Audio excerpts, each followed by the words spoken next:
Picture a childhood where you left the house after breakfast and didn't come back until the streetlights flickered on. No texts, no GPS, no constant check-ins, just sidewalks, bikes, scraped knees, and the quiet expectation that you would figure things out. People who grew up in the 1970s often carry a specific kind of psychological toughness that can feel almost invisible until life gets chaotic. They tend to stay steady, improvise fast, and tolerate uncertainty without needing immediate reassurance. This is not a nostalgia claim that the past was better. It is a psychology question about what happens when a child's world includes real autonomy. In this video, we will break down the mechanisms behind that toughness. Unstructured play that trains executive function, learning to read risk and social cues without adult referees, building an internal sense of control, and developing comfort with boredom, solitude, and delayed rewards. To understand this, we have to treat the 1970s as more than a decade without smartphones. It was a different psychological design for childhood. Many kids had wide stretches of time that were lightly supervised, spent outdoors, and filled with small responsibilities and social negotiations that adults did not constantly manage. When a child's daily life includes that kind of space, certain traits are practiced so often that they become automatic. In this video, mental toughness does not mean emotional coldness or pretending nothing hurts. It means three linked capacities. First, self-regulation, the ability to steady attention, impulses, and emotion without needing instant relief. Second, an internal locus of control, the felt belief that your choices can change outcomes, so problems invite action instead of waiting for rescue. Third, tolerance for uncertainty, the skill of staying functional when the future is unclear. Of course, no generation is uniform. Family stability, neighborhood safety, and trauma all matter. We are focusing on a common developmental pattern, not a universal rule. One of the biggest engines of that pattern was unstructured play. In the 1970s, go play outside often meant hours with no adult directing the agenda. Kids had to invent the game, build the rules, and keep the whole system running. That sounds simple until you realize what it trains. Creativity is obvious because you are constantly making something out of nothing. But the deeper effect is on executive function, the brain's management system for planning, adapting, inhibiting impulses, and thinking through consequences. When the game gets boring, you revise the rules. When someone argues, you negotiate.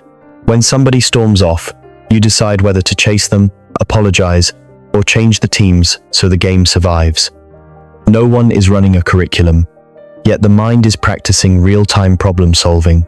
Even conflict becomes a lesson in strategy. You learn when to push, when to compromise, and when to walk away without losing the group. Over time, that repeated experience builds a quiet competence. It is not confidence from praise, it is confidence from operations. You do not just believe you can handle things. You have lived through dozens of tiny breakdowns and watched yourself rebuild the situation with your own hands. Alongside that, there was the everyday skill of reading risk in real time. When adults were not hovering, kids had to scan the environment and make fast calls with incomplete information. You learned which street felt safe at dusk, which house had a barking dog, which older kid was playful versus predatory. Socially, you also learned to read the room. Without constant adult mediation, you paid attention to tone, posture, eye contact, and the subtle shift in a group when someone's mood changed. Psychologically, this is a form of pattern learning. The brain collects thousands of small data points and turns them into intuition, not magic intuition, but learned prediction. That is why many people from this cohort can walk into a new setting and quickly sense what is happening underneath the words. At the same time, it matters to say this clearly. In genuinely dangerous environments, early vigilance can harden into chronic anxiety. Not every unsupervised childhood is empowering, but in a reasonably safe context, this kind of self-guided exposure often produces a grounded social awareness and a steady ability to decide under pressure. That brings us to early independence and the psychological belief it quietly installs. Many children in the 1970s came home to an empty house, made a snack, started homework, and handled small problems before any adult returned. On the surface, these are ordinary tasks. Underneath, they create an internal locus of control, the felt sense that your actions can shape outcomes. When you have repeated experiences of solving things on your own, your mind learns a default question. What can I do differently right now? Not who will fix this for me. Not who should be blamed, but what lever is in my hands. As adults, this often shows up as a practical calm. They may not talk about resilience, but they move towards solutions. They troubleshoot. They make a plan. They adapt when the plan fails. Importantly, this is not just a personality trait. It is reinforcement. Each successful moment of self-management becomes evidence that you can influence your life. That evidence accumulates into identity, and once it becomes identity, it changes how you interpret stress. A problem stops being a verdict and becomes a puzzle. Another underrated ingredient was boredom. In that era, "I'm bored" was rarely treated like an emergency. There was no endless feed to anesthetize the feeling, and adults did not rush in to provide entertainment on demand. So kids learned to stay with the empty space long enough for something else to emerge. Psychologically, boredom is often a signal that the mind wants novelty or meaning, but when you are forced to generate it yourself, you practice self-initiation. You rummage through a drawer, you build something out of scraps, you wander, you daydream, and eventually you invent a new game or a new question. That process strengthens imagination, but it also strengthens reflection. When stimulation is not constantly available, the inner world becomes louder, and you develop a natural tolerance for quiet. Many people who grew up this way can sit with a restless feeling without panicking. They can wait for their own mind to turn on again, because they learned early that boredom is not a dead end, it is a doorway. Boredom also pushed kids toward real experiments with risk, and those experiments created something modern childhood often lacks: calibration. Climbing trees, riding fast without a helmet, jumping from questionable heights. These were not abstract lessons about danger. They were direct feedback loops. Sometimes you got hurt. Not catastrophically, but enough to remember. And that matters because the nervous system learns risk differently through lived experience than through warnings. You start to distinguish between fear that is useful and fear that is noise.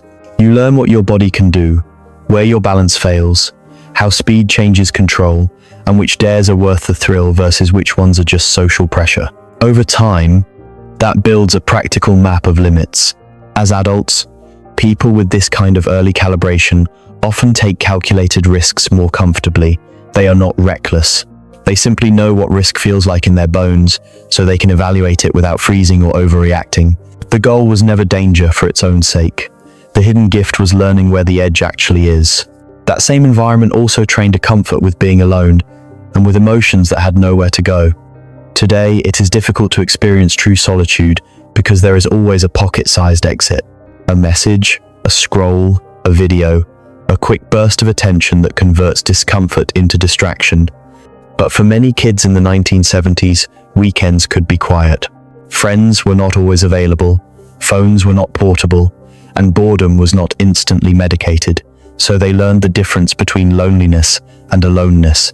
They learned how to occupy their own mind, how to play in their room, how to follow a thought until it became a plan or a story. That ability often becomes a form of self-soothing in adulthood. When stress hits, they do not always need immediate external reassurance. They can downshift internally, steady themselves, and wait for the emotional wave to pass. The emotion regulation piece is just as important. Without texting or social media as an instant release valve, feelings like sadness, anger, embarrassment, or rejection had to be metabolized in real time. You might vent to a friend later, but first you had to live through the sensation. Over repeated cycles, the brain learns that intense emotion is survivable, temporary, and workable. That can produce adults who tolerate silence, think before reacting, and stay composed in conflict. Of course, there is a shadow side. Some people become so good at containing emotion that they struggle to ask for help or to share vulnerability. The healthiest version of this trait is not numbness. It is the capacity to soothe yourself while still staying connected to others when it truly matters. Another quiet advantage was practice with delayed reward. In the 1970s, anticipation was built into daily life. You waited all week for a favorite TV show. You waited for birthdays, holidays, and summer. If you wanted something, you often saved for it, or you did without until the right moment arrived. That rhythm trains patience in a way that feels almost biological. Psychologically, it strengthens the ability to hold a goal in mind without needing constant payoff, which is a core ingredient of self-control and long-term motivation. It also normalizes slow progress. You learn that wanting something does not mean you should get it immediately, and frustration is not proof that something is wrong. For many adults from this cohort, that translates into a steady work ethic. They can build skills over time, tolerate boredom in the middle of a project, and stay engaged even when the reward is far away. Waiting becomes a skill, not a punishment. That patience also shaped how failure was interpreted. When childhood includes more unsupervised trial and error, you lose more often. You fall off the bike, you get picked last. You say something stupid and the group remembers. And because there was less emotional cushioning in the culture, you usually had to recover without a formal repair team. That is not always pleasant, but it teaches a powerful lesson. Failure is information, not identity. Psychologically, repeated low-stakes failure builds distress tolerance and a learning orientation. You start to treat mistakes as feedback about strategy, timing, or effort, rather than proof that you are broken. As adults, many people from this era have a pragmatic relationship with setbacks. They do not romanticize pain, but they also do not panic when things go wrong. They adjust. They try again. There is a caution here, too. Some learn to tough it out at the cost of gentleness toward themselves. But at its best, this mindset creates a simple resilience. You can be embarrassed, disappointed, even knocked down, and still keep moving because the moment does not define you. All of this feeds into a final trait that often surprises people. Socially, many 1970s kids became quietly sophisticated. When adults were not acting as referees, children had to manage relationships themselves. If you wanted to stay in the group, you had to learn the unwritten rules. Who has influence? Who is testing you? Who is bluffing? Who is actually hurt? You learned how to negotiate a dispute without a teacher deciding who was right.